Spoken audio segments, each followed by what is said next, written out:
the Treasurer is walking down, I will introduce him, the Honourable Josh Frydenberg MP, Treasurer of Australia.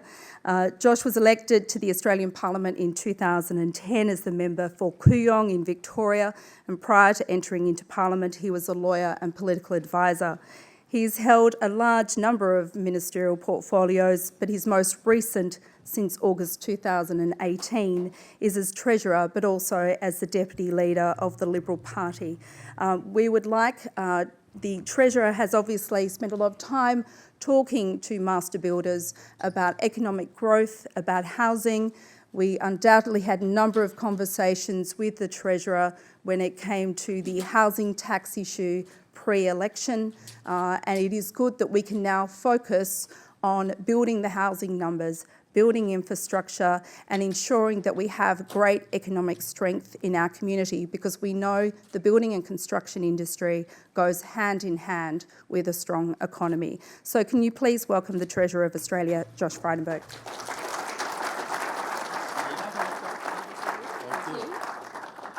Well, thanks, Danita. Had to dodge that media scrum out the front there.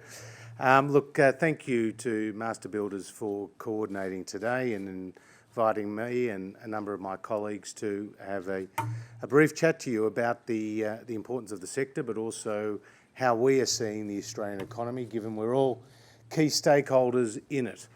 The first thing I'd say is Australia's just completed its 28th consecutive year of economic growth. This is a length of time, a record that has been unmatched by any other developed economy. Australia has maintained its AAA credit rating, which is of course important not just for the cost of credit for governments, but also for banks and ultimately for consumers and investors. We've also seen very strong employment growth. Unemployment today is at 5.2%. When we came to government, it was 5.7%. And employment growth has been 2.6%. When we came to government, it was 0.7%. So today employment growth is more than 3 times what we inherited, and it's also more than twice the rate of the OECD. What we're particularly pleased about is the creation of more than 1.4 million new jobs on our watch. And we've got now a record number of Australians who are in work, and the gender pay gap has closed from 17.2% when we came to government to 14.2% today. So it's still too big, but it has closed somewhat from what we again inherited from the Labor Party. So the combination of a AAA credit rating, continued economic growth, and also the first current account surplus since 1975. That's not an insignificant achievement. It's a reflection of a number of things. The strong terms of trade, so the price of our exports compared to our imports, but also it's the increase in volume, as particularly our mining sector has invested significantly in new plant and equipment and new technologies, but also the free trade agreements that the Coalition has struck since we came to government. When we came to government, we had free trade agreements that covered some 26% of our two-way trading relationships. Now it's above 70%, and that is climbing. And what we have done is that we have secured through our free trade agreement more access for Australian businesses to 1.75 billion consumers across our region. And so that is a very significant achievement, and one that is going to help strengthen the economy, not just today, but tomorrow and in future years. Last week, you'll be familiar with the announcement around our national accounts, and this was for the June quarter. And there were a lot of people who were talking down our national accounts in the lead up to that result.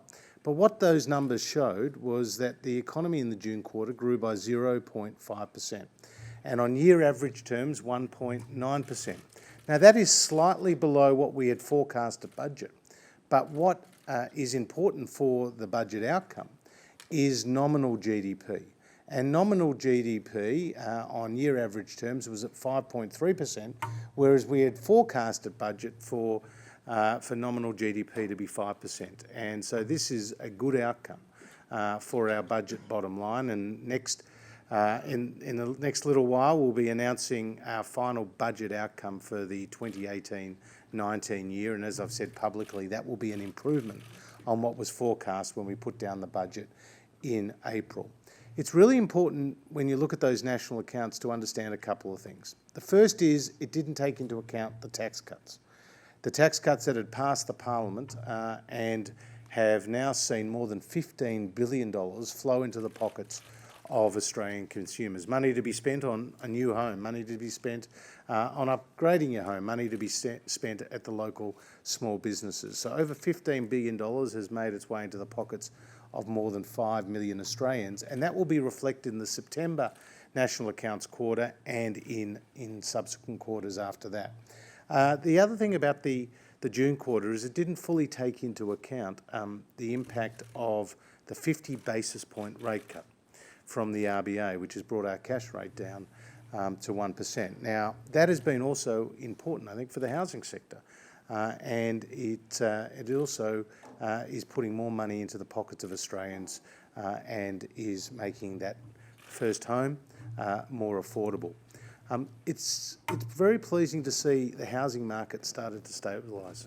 And the housing market is important in many ways, not least of which is it contributes to consumer confidence. And if consumers feel that the value in their house is either being maintained or increasing, then that will also play into household consumption, and household consumption is about 60% of GDP.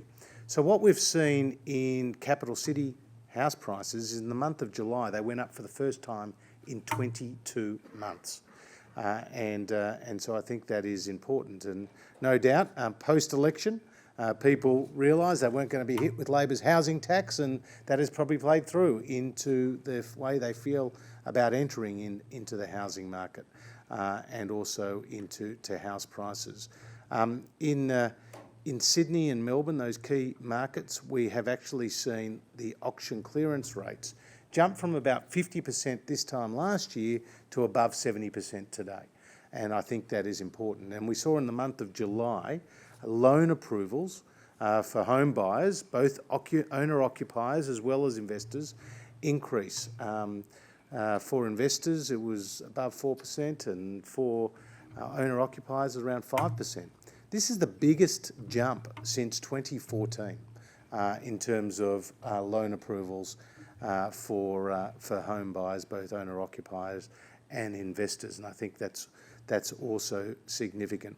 So when I look at those national accounts and I see the Australian economy continue to grow, I think also about our relative performance if you look around the world, and in particular, if you look at Germany, Singapore, the United Kingdom, Sweden, they all experienced negative growth in the June quarter, whereas the Australian economy continued to grow. So despite some people, including those in this building, trying to talk down the Australian economy, what these most recent numbers show is the remarkable resilience of the Australian economy. Now, there is no complacency whatsoever. In fact, we are watching events, particularly those abroad, very, very closely. And I'm talking about the impact that we feel here of the trade tensions between China and the US. They're very real, and they have affected investment confidence. They have seen a slowdown in capital inflows. They have seen the deferral of investment decisions, and they have seen a slowdown in the growth of trade volumes. Now, with 1 in 5 Australian jobs related to trade, we have a very firm interest in having a transparent, rules-based trading system. And that has been our message publicly and privately, is we'd like those major players to come to the table, to resolve their differences, to do that through negotiation, and ultimately to commit to a transparent, rules-based trading system. The other negative impact that we've been seeing across the Australian economy has been the impact of drought and flood. We have seen devastating floods and, as you know, an ongoing devastating drought. And not only does this mean that the government is making significant contributions to those affected communities, as we should and we need to do, but also it is affecting our farm output. And what the National Accounts showed was actually that farm output was down by 8.3% through the year. And it's not just the output of the farmers, it's also affecting manufacturing, because food manufacturing is a big component of what we manufacture here in Australia. So looking at those challenges domestically and internationally, we are sticking to our economic plan. And our economic plan was set out in the budget and also included some initiatives we announced during the election. At the budget, the centrepiece was, of course, the tax cuts. And I've talked about how important they are in not just allowing Australians to earn more, but also to keep more of what they earn, but also consistent with our values. We've also got the $100 billion of infrastructure spending, which is over a 10-year pipeline and is the most significant pipeline of infrastructure spending the Commonwealth has seen. And the Prime Minister has written to the states about what potential projects can be brought forward, but we are very conscious, as the Prime Minister has said, about capacity constraints and, of course, the need to work closely with the states. But after half a century of indecision by Commonwealth and state governments, we're now getting a second airport in Sydney, we're now getting a Melbourne Airport rail link, we're now getting Snowy 2.0 and a whole series of major projects around the country, energy projects and infrastructure projects. We're also creating 80,000 new apprenticeships and focusing on the skills program. And when it comes to the housing market, and I see you've got Michael Suker, the Assistant Treasurer, speaking here today, and he'll elaborate a bit more on the first home loan deposit scheme. This is going to be really important in helping first home buyers into the housing market. Otherwise, they may have been hit with lender's mortgage insurance, and they'll be able to buy a home with as little as a 5% deposit. And I think this will be quite significant. We've also got the First Home Super Saver Scheme. We've also got NIFIC with a $1 billion infrastructure facility. And we've got a whole series of other initiatives which are focusing on the housing market. So, Danita, thank you very much for the invitation to be here. I want people in this room to fully understand that the government supports the housing industry. It's an absolutely key sector.